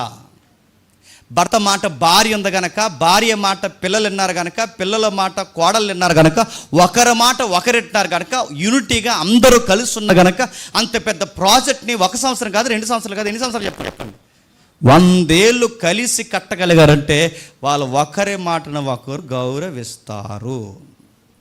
ఒకరి మాటను ఒకరు గౌరవిస్తారు. వాళ్ళు ఒకరి మాటను ఒకరు గౌరవించుకోకుండా అలా ఉంటే అనుకున్న సమయానికి జలప్రలయం వస్తే అందరితో పాటు ఎవరు పోతారు చెప్పండి? వీళ్ళు కూడా పోతారు. నేను ముగిస్తున్నాను. కేవలం గుర్తుపెట్టుకో, కేవలం ఒకరిద్దరుంటేనే కుటుంబంలో ఆ కుటుంబం ఎత్తబడదండి. కుటుంబం అంతా యూనిటీగా ఉండాలి, కుటుంబం అంతా కలిసి ఉండాలి. తల్లి ఉండాలి, తండ్రి ఉండాలి, పిల్లలు ఉండాలి, కోడళ్ళు ఉండాలి, కొడుకులు ఉండాలి, అందరూ కలిసి ఉండాలి. ఎక్కడ ఉండాలంటే సంఘం అనే వాడన కట్టే పనిలో ఉండాలి. ఈ పని ఉండదు మనకి. వదిలితే చాలు, తుపాకీ దెబ్బ కనబడకుండా పారిపోతారు అంతే. ఇలా వదిలితే చాలు, ఇంకా వాళ్ళకే భార్య ఉన్నట్టు, వాళ్ళకే పిల్లలు ఉన్నట్టు, వాళ్ళకే భర్త ఉన్నట్టు, ఇక జేమ్స్ గడికి పని పాటలేదు, ఇంకా ఖాళీగా తిరుగుతున్నాడు అన్నట్టు మమ్మల్ని అలా ఒంటరి గుళ్ళు వెళ్ళిపోతాడండి. ఈ మనిషి ఉన్నాడా 70 సార్లు పోతాడు. ఇది ఒక ప్రాజెక్ట్, మళ్ళీ చెప్తాను, ఇది ఒక ప్రాజెక్ట్. ఈ మనిషి అంటే ఎవరు అనుకుంటున్నారు? అదే నడుతున్నాను. ఎక్కడ మీరు చూడండి, బాధ్యత నడుతున్నాను. మనకి పడకపోతే మనం కట్టుకోగలమా చెప్పండి? ఈరోజు అత్త అంటే కోడలకు పడదు, కోడలంటే అత్తకు పడదు, కొడుకులంటే తండ్రులకు పడదు, తండ్రులంటే కొడుకులకు పడదు. ఇప్పుడు కుటుంబాల సంగతి పక్కన పెట్టండి. ఇప్పుడు మనం అందరం కుటుంబంగా ఏర్పడ్డాం, ఇక్కడ కూర్చున్నాం. ఇది కూడా ఒక సంఘం. ఈ సంఘం అనే వాడను మనం కట్టుకుంటున్నాం. నేడో రేపో యేసుక్రీస్తు వారు వస్తే మీరు ఎక్కడెక్కడుంటే ఎత్తబడతారు లేదో నేను గ్యారంటీ చెప్పలేను, కానీ నాకు తెలిసిన బైబిల్ పరిధిలో నేను చెప్పగలను, ఎక్కడుంటే మాత్రం ఖచ్చితంగా మిమ్మల్ని చెప్పండి ఎత్తి పట్టుకుంటాడు.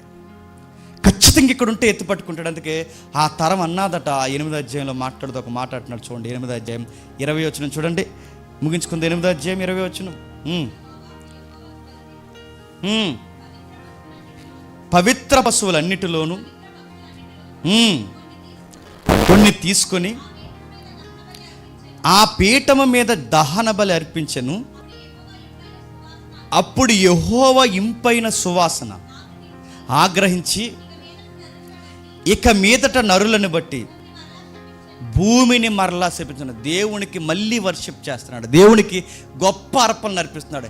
ఇలాంటి స్థితికి వచ్చి ఆ బలిపేట మీద గొప్ప అర్పణ నోవహు అంత ప్రశాంతంగా ఇవ్వగలుగుతున్నాడంటే ఆయన వెనకాల ఎవరున్నారు చెప్పండి? ఒక ప్రశాంతమైన కుటుంబం ఉంది. గుర్తుపెట్టుకోండి, ఒక ప్రశాంతమైన కుటుంబం ఉంది, మంచి భార్య ఉంది, మంచి పిల్లలు ఉన్నారు, మాట వినే వ్యక్తులు ఉన్నారు. ఆయన తుమ్మితే తుమ్ముతారు, దొగ్గితే దొగ్గుతారు, ఆయన నిలబడితే నిలబడతారు, ఆయన ఏం చేస్తారు అదే చేస్తారు. నోవహు భార్య బహుశా ఇలా అంటదేమో, మీ ఇష్టమే నా ఇష్టం అండి, మీ దర్శనమే నా దర్శనం అండి, మీరు ఏది చేయమంటే నేను అదే చేస్తానండి అని చెబుతుంది. ఇవాళ నేను చర్చికి రానండి అందో. ఏ అంటే చీర కొనమని కొన్నారా అందో. గుర్తుపెట్టుకోవాలి, కేవలం డ్రెస్సుల కోసం చర్చిలు మానేసే వాళ్ళు ఉన్నారంటే మీరు నమ్మగలరా? కేవలం చిన్న చిన్న గొడవలు పెట్టుకుని చర్చిలు ఎగ్గొట్టేసే వాళ్ళు ఉన్నారంటే మీరు నమ్మగలరా? అడుగుతున్నాను, సంఘము, రక్షణ, వాడ, అరే ఇలాంటి బాధ్యత ఒకటి ఉండాలి. మనం కలిసికట్టుగా లేకపోతే ఈ బీటలు మన కుటుంబానికే పడ్డం కాదు, మన కలుపుగోలుతనం లేకపోతే ఈ ఎఫెక్ట్ ఎక్కడ తగులుతుంది చెప్పండి? సంఘానికి కూడా తగులుతుందన్న బాధ్యత ఉన్న కుటుంబాలు ఈరోజు లేవు. బాధ్యత ఉన్న కుటుంబాలు లేవు. మీరు గొడవలు పెట్టుకుంటే అది సంఘానికి మంచిదా చెప్పండి? భార్య భర్తలుగా మీరు ఒకరు దేశం పెంచుకుంటే అది సంఘానికి మంచిది చెప్పండి? కొన్ని కుటుంబాలు కలిస్తేనే కదా సంఘం, కొన్ని కుటుంబాలు కలిస్తేనే సంఘం. మీరు ఒకరికొకరు మాట వినకపోతే, ఒకరికొకరు రక్షణ అనుభవం లేకపోతే, ఒకరికొకరు వాక్యం అనుభవం లేకపోతే, రేపొద్దున మీరు కుటుంబంగా సంఘానికి ఏమి మేలుకరంగా ఉండగలరు చెప్పండి? అందుకే నా కుటుంబం నీకు నాకు అందరికీ చెప్తుంది, అందరి మీద తీర్పు తీరుస్తారట. ఆ 11వ అధ్యాయం ఎబ్రీ పత్రిక 11వ అధ్యాయం 7వ వచనంలో ఎంత మంచి మాట రాస్తున్నాడు చూడండి. ఆ మాట చదువుతుంటే భయం వేస్తుంది. త్వరగా ముగించుకుందాం. విశ్వాసమును బట్టి నోవహు అది వరకు చూడని సంగతులను గూర్చి దేవుని చేత హెచ్చరింపబడి భయభక్తులు గలవాడై తన ఇంటి వారిని అడుగుతాను. నోవహు అంత సక్సెస్ అయ్యాడంటే వెనకాల ఎవరున్నారు చెప్పండి? మాటినే భార్య ఉంది. నోవహు కుటుంబం అంత బాగా దేవుళ్ళో విజయాన్ని సాధించగలిగారంటే ఆ కుటుంబంలో నోవహు తర్వాత అంత కీలక పాత్ర పోషించింది ఎవరు చెప్పండి? ఒక మంచి మదర్ ఉంది ఆ పిల్లలకి, ఎవరు చెప్పండి? నోవహు భార్య. ఆవిడంత క్రియాశీలకంగా లేకపోతే దేవుని కార్యక్రమాలు జరగవంటే జరగవు, ఖచ్చితంగా జరగవు. ఎందుకంటే మీరు గమనించండి, లోతు బాగున్నాడు, లోతు భార్య కలిసి వచ్చిందా? ఆ ఇద్దరు పిల్లల్ని తీసుకెళ్ళి పోరంబోకు పనులు చేయించింది. లోతు బాగున్నాడు, లోతు భార్య కలిసి రాకపోయేసరికి లోతు కుటుంబం ఏమైపోయింది? నవ్వులు పాలైపోయింది, దిక్కులేని కుటుంబం అయిపోయింది. చివరికి తలో దిక్కుని చెదిరిపోయారు. ఈ రోజుకి సిగ్గుపడే అంత నిందలు తెచ్చుకుని చెప్పండి కుటుంబం మీద వేసుకున్నారు. నేను అనుకుంటున్నాను, నోవహు భార్య నోవహు దగ్గర ఉంది కాబట్టి సరిపోయింది. నోవహు భార్య ప్లేస్లో లోతు భార్య ఉంటే ఏమవుతుందని చెప్పండి? వాడాలేదు గీడాలేదు చెప్పండి. తర్వాత చూద్దాం. పిల్లలు పెళ్ళిడికి వచ్చేసారు, వాళ్ళకి ఇంకా పిల్లలు పుట్టలేదు. ముందు ఆ గొడవ చూడండి. మీకు అన్ని వాళ్ళ ప్రాజెక్టులు అందా అవకాశం ఉంది. ఎందుకంటే ఆ మనిషి చెప్పిన మాట వింటదా? చెప్పిన మాట ఎందో. ఎందుకంటే అదో రకమైన పొగర ఆ మనిషికి. నువ్వు ఎనిదిరిగి చూడొద్దంటే చెప్పండి, చూస్తే ఏమవుద్దట అన్నట్టు చూస్తుందట. అదో వంకర మనిషి, అదో రకం అడుగుతాను. నోవహు దగ్గర ఇంత సక్సెస్ మనం చూడగలిగామంటే ఆయన నవ్వుతుంది, ఆయన ఏడుస్తే ఏడుస్తుంది, ఆయన దిగేలుగుంటుంది, ఆయన సంతోషంగా ఉంటే సంతోషంగా ఉంటుంది. ఆయన సంతోషాన్ని ఎప్పుడు కోరుకోవడానికి, తన లైఫ్ని పెట్టుబడిగా పెట్టడానికి ఏమాత్రం అనకూడదు. 400 సంవత్సరాలు ఎప్పుడు కూడా నాకు తెలిసి బుర్ర ఉండదు. ఏంటి ఇంకా పిల్లలు పుట్టట్లేదు ఏంటండి? ఎప్పుడైనా బుర్ర తిన్నదా?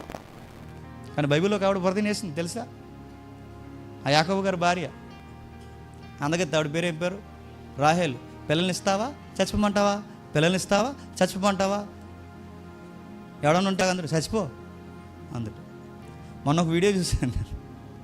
ఆ వీడియో చూసిన బలైనా వచ్చింది నాకు. ఈసారి గొడవలు అన్నప్పుడు అలా అనిపిస్తుంది. ఆ వీడియోలో ఏమంటారంటే ఒకడు వచ్చి బెదిరిస్తాడు. వాళ్ళ వైఫ్ని పట్టుకుని ఇలా పీక మీద కత్తెట్టి వాళ్ళ వైఫ్ని పట్టుకుని అక్కడ ఉంటాడు. వాళ్ళ వైఫ్ని పట్టుకుంటాడు ఒక విలన్ వచ్చి, ఏదో డాక్యుమెంటరీ, హాలీవుడ్ డాక్యుమెంటరీ. అక్కడ ఉంటాడు. వీడు వచ్చి తన వైఫ్ని పట్టుకుని, రైట్ మర్యాదగా డబ్బు ఇచ్చాయి, డబ్బు ఇవ్వకపోతే ఈయన చంపేస్తాను అన్నాడు. అప్పుడు ఆడన్నాడు, చంపే ఇంకో దాన్ని చేసుకుంటా అన్నాడు. నడుతున్నాడు. మీకు ఏమర్థం అవుతుంది? ఇలా ఉండకూడదు. ఇది పోతే బాగుండని ఎప్పుడు ఏ భర్త చెప్పండి భార్య కోసం అనుకోకూడదు. తను ఉండాలి, నాతో తిరగాలి, నాతో పాటు అనేక విషయాల్లో కలగజేసుకోవాలి, నా కుటుంబానికి సంరక్షణగా ఉండాలి, నా దేవుడిని కళలో పండించడంలో నాతో పాటు తను కూడా నా కళలను చెప్పండి పండించుకోవాలి. అవి నాతో పాటు పరిగెట్టాలి, నా భారాలన్నీ ఎత్తుకోవాలి.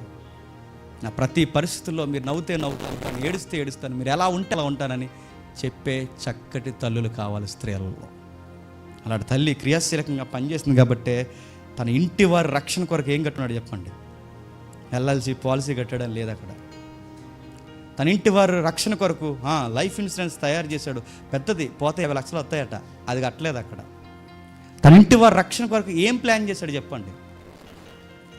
హెల్త్ కార్డులు తీసుకోలేదు, ఏమైనా బ్యాంకింగ్ డిపాజిట్లో ఫిక్స్డ్ డిపాజిట్ లేదు.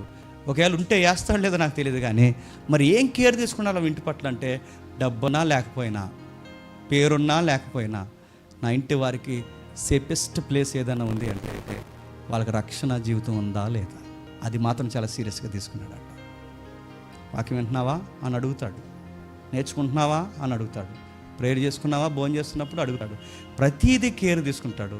ఆవిడ కూడా అడుగుతుంది, ఏమండి ఈరోజు ఎందుకు బిజీగా ఉన్నారులో ఉంది, ప్రేయర్ చేసుకున్నారా అని అడుగుతాడు. కానీ కొంతమంది అలా ఉన్నారా, ఇవాళ ప్రార్థన మానేద్దాం అన్నారంట. అంటే ఫంక్షన్ జరుగుతుంది కదా అన్నారట.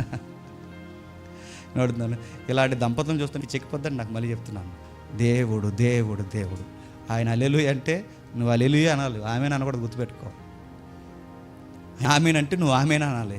ఇలాంటి మదర్స్ స్త్రీలలో ఎక్కడైతే ఉంటారో ఆ ఫ్యామిలీలు భలే ఉంటాయండి. దేవుడిని అంటున్నాను, ఇలాంటి ఆవిడ వెనకాల ఒక ఆవిడ ఉంటే, ఒక ఆవిడ చాలండి, వెనకాల ఒక ఆవిడ ఉంటే, మళ్ళీ చెప్తున్నాను, ఆ వెనకాల అలాంటి తల్లులు ఒకరుంటే దేవుడు 100 ఏళ్ళ ప్రాజెక్ట్ కాదు 1000 ఏళ్ళ ప్రాజెక్ట్ అప్పగించిన చెప్పండి సక్సెస్ఫుల్గా చేయలేమా? 1000 ఏళ్ళ ప్రాజెక్ట్ అయినా మనకు ఆయుష్నిచ్చి, మనకు 1000 ఏళ్ళ ఆయుష్నిచ్చారే, జేమ్స్ నిన్ను ఇది చేయమంటున్నారు అంటే 1000 ఏళ్ళ ప్రాజెక్ట్ ఇచ్చినా ఖచ్చితంగా చేయగలిగినందుకు నాకు సపోర్ట్ ఉంది వెనకాల. నాకు బాధపడితే నన్ను వాదార్చే సపోర్ట్ ఉంది, నేను ఏడిస్తే నాతో ఏడ్చేసే సపోర్ట్ ఉంది, నాకుంది. ఇలాంటి తల్లులు కావాలి, ఇలాంటి తల్లులు కావాలి, ఇలాంటి తల్లులు తెర మీదకి రావాలి. కేవలం మదర్స్ డే నాడు కేవలం తల్లులందరికీ ఒక ట్యాగ్ ఇచ్చి సపోర్ట్ ఇచ్చడం కాదు. మదర్స్ డే అంటే నేనేంటి చెప్తున్నా, బెస్ట్ మదర్స్ డే ఏదన్నా ఉంది అంటే దేవుని కొరకు మీరు ఏ రోజైతే నూతనంగా జన్మిస్తారో ఆ రోజే మీ లైఫ్లో మంచి తల్లుల రోజు గుర్తుపెట్టుకో. ఈ బాప్టిజం రోజు గుర్తుపెట్టుకో, ఏ రోజు ఆ రోజు నుంచి ఈ రోజు వరకు ఎన్ని మార్చుకున్నావో రాసి పెట్టుకో, ఒక తెల్ల పేపర్ తీసుకొని. బాప్టిజానికి ముందు ఎంత వికారంగా ఉండేదానివో, బాప్టిజం తర్వాత నీ ఫ్యామిలీకి ఎంత మేలుకరంగా మారిపోయావో, బాప్టిజానికి ముందు ఎలా ఉండేదానివో, బాప్టిజం తీసుకున్న తర్వాత దేవుని కార్యాలు ఎంత భారమైన ఎలా భుజం ఎత్తుకుంటున్నావో ఒకసారి నువ్వు ఆలోచించుకో. అప్పుడు దేవుడు అంటాడు, నిజంగానే తల్లులలో గొప్ప తల్లి ఈమె అంటాడు. మాట్లాడుతూ అంటున్నాడు. ఆ వచనం చదవండి ఒకసారి, ముగించుకుందాం. చదువుదాం. విశ్వాసమును బట్టి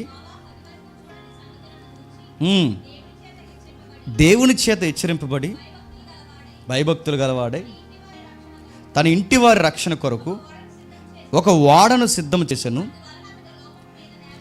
అందువలన అతను లోకం మీద చెప్పండి నేరస్థాపన చేసిన. ఏం చేస్తాడట?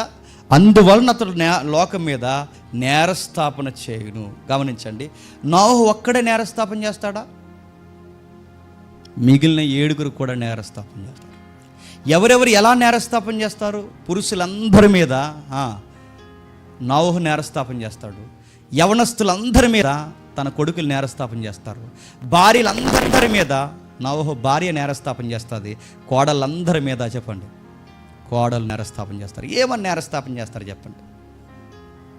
వీళ్ళకి చర్చ్ ఉండదు, సేవ ఉండదు, భారం ఉండదు, రాజ్యం అనే ఒక లెగసీ ఉండదు. వీళ్ళ దేవుని కార్యాలు ఈ పరిచర్యల్లో పరిగెట్టాలన్న ఒక బాధ్యతతో కూడిన విశ్వాసం ఉండదని ఖచ్చితంగా ఆ రోజు మన మొఖాల మీద చేయబెట్టి ఈ మనిషే సంఘానికి వస్తుంది కానీ ఈ మనిషే అని ఖచ్చితంగా ఆ రోజు చెప్పండి నేరస్థాపన నోహు భార్య చేస్తుంది, నోహు కొడుకులు చేస్తారు, నోహు కోడలు చేస్తారు. ఏమని నేరస్థాపన చేస్తారు? 100 ఏళ్ళు నీ ప్రాజెక్ట్ మేము నమ్మకంగా చేశాం ప్రభువా. వీళ్ళ లింగు అని వీళ్ళు బతికేది 60 సంవత్సరాలు. ఈ 60 సంవత్సరాలు అప్పుడే సగం జీవితాలు అయిపోయి ఇక 30 ఏళ్ళు కూడా తినంగా ఉండలేకపోతున్నారు ప్రభువా. వీళ్ళు ఏం చేశారని నిత్యత్వాన్ని ఇస్తానంట ప్రభువా. వీళ్ళకి ఏం అర్హత ఉందని నిత్యత్వాన్ని ఇస్తానంట ప్రభు. సంఘానికి వచ్చారంటే 70 గొడవలు ఎట్టుకుని పోతారు వీళ్ళ కుటుంబాలతో. సంఘానికి వచ్చారంటే ఒక్కరిని తీసుకొద్దామన్న బాధ్యత ఉండదు వీళ్ళకి. సంఘానికి వచ్చిన తర్వాత వాళ్ళ కుటుంబాన్ని ఎంత బాగా కట్టుకుంటారనే సంఘానికి కూడా మనం అంత బాగా కట్టాలని ఒక బాధ్యత ఈ కుటుంబానికి లేనప్పుడు వీళ్ళకి ఏం అర్హత ఉందని నువ్వు నిత్యత్వాన్ని ఇస్తావు ప్రవ్వా? ఒక సేవలో కలగజేసుకుంటారా? ఒక సభల్లో కలగజేసుకుంటారా? ఒక శుభవార్తలో కలగజేసుకుంటారా? ఎక్కడుంటారు ప్రభు వీళ్ళు? ఖచ్చితంగా అడుగుతారట. ఆ రోజు అడుగుతారు ఖచ్చితంగా. వాళ్ళు అడిగి మన మీద జలప్రలయానికి ముందు ఆ తరం మీద ఎలాగైతే నేరస్థాపన చేశారో రేపు 2వ రాకడ ప్రళయాలు వస్తే మళ్ళీ ఆ ప్రళయంలోకి ఇలాంటి కుటుంబాలన్నీ తెర మీదకి వచ్చి అంటాయట, వీళ్ళెవ్వరు నిత్యత్వానికి రావద్దు ప్రవ్వా, మా మొర ఆలకించని మన మీద నేరస్థాపన చేస్తారట. ఆ ప్రకటన చదవండి. ఇంటికి వెళ్ళిన తర్వాత వధింపబడిన వారి ఆత్మలట మన కోసం అట ప్రార్థన చేస్తున్నాయట. అంటే ముందుగా చనిపోయిన వాళ్ళందరూ ప్రార్థన చేస్తున్నారట. ఏమని? చూసావా ప్రవ్వా, ఆ పనికి మనం చూసావా, మజ్జిగ తాగేసి మరీ ఊగేస్తున్నాడు చూసేవాడిని. ఈ ప్రసంగాలు మీరు వింటున్నారు లేదో నాకు తెలియదు కానీ ముల్లోకాలలో ఏవైతే అదృశ్య ఆత్మలుగా ఉన్నాయో వాళ్ళందరూ మనం ఏం మాట్లాడుకుంటున్నామో దేవదూతతో చెప్పండి తొంగి చూస్తాయట. భూమి మీద ఏం జరుగుతుందో నీతిమంతులు అనీతిమంతులు కూడా ఏం జరుగుతుందో ఎప్పటికప్పుడు కరెంట్ అఫైర్ చెప్పండి అక్కడికి వెళుతూనే ఉంటుందంట. సత్యం చెబుతారు ప్రభువా, వినరు. వస్తారు ప్రభువా, ఎక్కించుకోరు. ఎన్నోసార్లు బల్లలు గుద్ది చొక్కాలు చింపుకునేలా ప్రసంగాలు చెప్తారు ప్రభువా, ఏది చేయరు ప్రభు అని ఆ రోజు ఖచ్చితంగా ఈ కుటుంబాలు మన మీద నేరస్థాపన చేస్తాయట. నేను ముగిస్తున్నాను. మంచి భర్త ఉన్నాడు, మంచి భార్య నోవహు ఉంది, మంచి కొడుకులు ఉన్నారు, మంచి కోడళ్ళు ఉన్నారు. వీళ్ళందరూ ఒకే మాట మీద ఉన్నారు కనుకే ఈరోజు ఈ ప్రపంచం చెప్పండి అలా బతుకుంది. ఆ రోజు ఆ కుటుంబం స్టాండింగ్ తీసుకోకపోతే నువ్వు ఉంటావా? నేను ఉంటానా? అసలు నువ్వు నేను అంటే అసలు ఈ స్థలం ఉంటుందా? అసలు కాకినాడ అనే పేరే అసలు భూమి ఉంటుందా? ఆ రోజు వాళ్ళు ఆ స్టాండింగ్ తీసుకోకపోతే ఒకసారి ఊహించండి ప్రపంచం ఎలా రన్ అవుతుందో ఒకసారి ఊహించండి. ఒకసారి మీరు గుర్తుపట్టండి. అసలు నోవహు కుటుంబం ఆ స్టాండింగ్ తీసుకోకపోతే నాగరికతని ఎలా చదువుకుందామో ఏమో ఊహించడానికి ఊహలు లేవు. ఏమైపోదామో. ఒక్క కుటుంబం స్టాండింగ్ తీసుకుంటే ప్రపంచాన్ని కాపాడారు. ఎన్ని కుటుంబాలు ఉన్నాయి. మన ప్రపంచాన్ని కాపాడొద్దు కానీ చెప్పండి, మన ఈదుల్ని కాపాడదాం, మన ఊరిని కాపాడదాం. పోనీ అన్నీ వదిలేయండి. ఈ వైబ్రేషన్ ఎక్కడి వరకు అయితే వెళ్తుంది ఈ కాకినాడలో, ఈ పరిసర ప్రాంతాల్లో అనేక మందిని చెప్పండి ఈ కుటుంబాలన్నీ కలిసి ఒక స్టాండింగ్ తీసుకుని ఇక్కడికి వచ్చిన వారు ఖచ్చితంగా పరలోకానికి చెప్పండి అర్హులవుతారన్న ఒక నమ్మకాన్ని ప్రకటిద్దాం. అప్పుడు చెప్పండి ఆ రోజు మదర్స్ డే కాదు, చెప్పండి రోజు జాయ్ఫుల్ డే ఉంటుంది, మనకి లవ్ ఫీస్ట్ ఉంటుంది. ఆ లవ్ ఫీస్ట్లో పిలుస్తాడు మనల్ని, కుటుంబాలుగా మనల్ని ఆహ్వానిస్తాడు. ఆ రోజు గొర్రెపిల్ల వివాహ మహోత్సవంలో మనం అక్కడ కూర్చుంటాం. ఆ రోజు అంటాడు నమ్మకమైన కుటుంబాలు ప్రభువా. నోవహు కూడా మనకు సాక్ష్యం ఇవ్వచ్చు, అబ్రహాము కుటుంబం కూడా మనకు సాక్ష్యం ఇవ్వచ్చు. నమ్మకమైన బిడ్డల ప్రభువా, వాళ్ళ తరానికి మంచి సేవన చేసి నీ దగ్గరికి వచ్చిన గొప్ప కుటుంబీకులని దేవుడికి మరొకసారి జ్ఞాపకాల్లోకి తీసుకొస్తారు. అందుకే తల్లులుగా ఎలా ఉండాలో అలా ఉండండి. కరివేపాకు గొడవలు పెట్టుకోకండి ఇంట్లో. గ్యాస్ అయిపోయింది, సర్ఫ్ అయిపోయింది, ఇంకా చెప్పండి వీళ్ళ కోసం విడిపోతున్నారండి సీరియస్గా. కరివేపాకు గొడవలు పెట్టుకోండి. మీరు క్రైస్తవులు బయట ఎలా ఉన్నారో నాకు తెలియదు కానీ మీరు క్రైస్తవ బిడ్డలో మీకు ఒక ప్రాజెక్ట్ ఉంది. క్రైస్తవ తండ్రులు ఎలా ఉండాలో అలా ఉండండి, క్రైస్తవ కొడుకులు ఎలా ఉండాలో అలా ఉండండి, క్రైస్తవ కోడళ్ళు ఎలా ఉండాలో అలా ఉండండి. అందరూ మీ ఇంటి వారి రక్షణ కొరకు చెప్పండి ప్రతిదినం ఆలోచన చేయండి. ప్రేయర్ చేసుకుంటున్నారా? బైబిల్ చదువుతున్నారా? ఎలా ఉంటున్నారు? భక్తి జీవితం ఎలా ఉంటుంది చెక్ చేసుకోండి. ఒకరినొకరిని అడగండి, ఈ మధ్య ఎలా ఏంటి ఈ మధ్య ఎలా ఉంటున్నావు? ఒకరినొకరు క్వశ్చన్ చేసుకోండి. వైరాగ్యం పెంచుకోండి. ఒకరి బాధ్యత ఒకరు తీసుకోండి. కుటుంబంగా నిలబడండి. మీరు నిలబడితే సంఘానికి కూడా ఆశీర్వాదకరంగా మారిపోతారు. దేవుడు మిమ్మల్ని దీవించునుగాక.